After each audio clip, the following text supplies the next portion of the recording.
এই গেটের সাইজ আছে, হাইট আছে 8 ফিট এবং পাশে আছে কিন্তু 10 ফিট। কিন্তু ভিয়েতনাম ডিজাইন, এই যে দেখেন একটা পাল্লা স্লাইডিং হলো, একটা পাল্লা ফোল্ডিং হয়ে খুলবে, ফোল্ডিং হয়ে একটা পাল্লা চলে যাচ্ছে।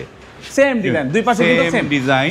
10 ফিট একটা গেট, এখানে কিন্তু উনি কিন্তু 2.5 ফিটের মধ্যে কিন্তু গেটটা কিন্তু 2.5 ফিটের মধ্যে কর্মশালা।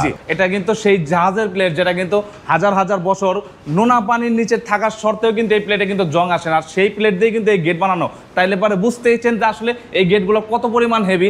এটা আসলে 50 বছর 60 বছর চলে গেলে পরে এটা কিছু হবে না ইনশাআল্লাহ। এই গেটের মধ্যে কিন্তু আমরা মালামাল ব্যবহার করেছি, যেমন আউট ফ্রেমে আছে হচ্ছে দুই বক্স, যেটা কিন্তু পাকা 12 গজ মোটা। এই যে পাল্লার স্ট্রাকচারটা দেখতে পাচ্ছেন, এই স্ট্রাকচারের মধ্যে কিন্তু আমরা ব্যবহার করেছি, এদিকে আছে 3 ইঞ্চি, এদিকে আছে 1.5 ইঞ্চি, 1.5 বাই 3 গ্যালভানিশ করা বক্স কিন্তু আমরা এখানে ব্যবহার করেছি, যেটা কিন্তু পাকা 14 গজ মোটা। আর এই যে ডিজাইন প্লেটটা দেখতে পাচ্ছেন একদম স্মুথলি কাটিং, সেই প্লেটটা কিন্তু আছে পাকা 6 মিলি মোটা।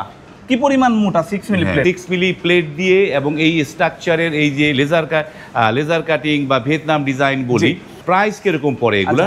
এই যে যেই ক্যাটাগরিতে যেমন আউট ফ্রেমে আছে হচ্ছে 12 গজের বক্স, পাল্লার স্ট্রাকচারে আছে হচ্ছে 14 গজের বক্স এবং 6 মিলি প্লেট, এই ক্যাটাগরিতে যদি কোনো ভাই আমাদের কাছ থেকে মালামাল নিতে চায়, তাহলে প্রতি স্কয়ার ফিট খরচ পড়বে মাত্র 1500 টাকা। 1500 টাকা স্কয়ার ফিট, মাত্র 1500 টাকা স্কয়ার ফিট। চমৎকার।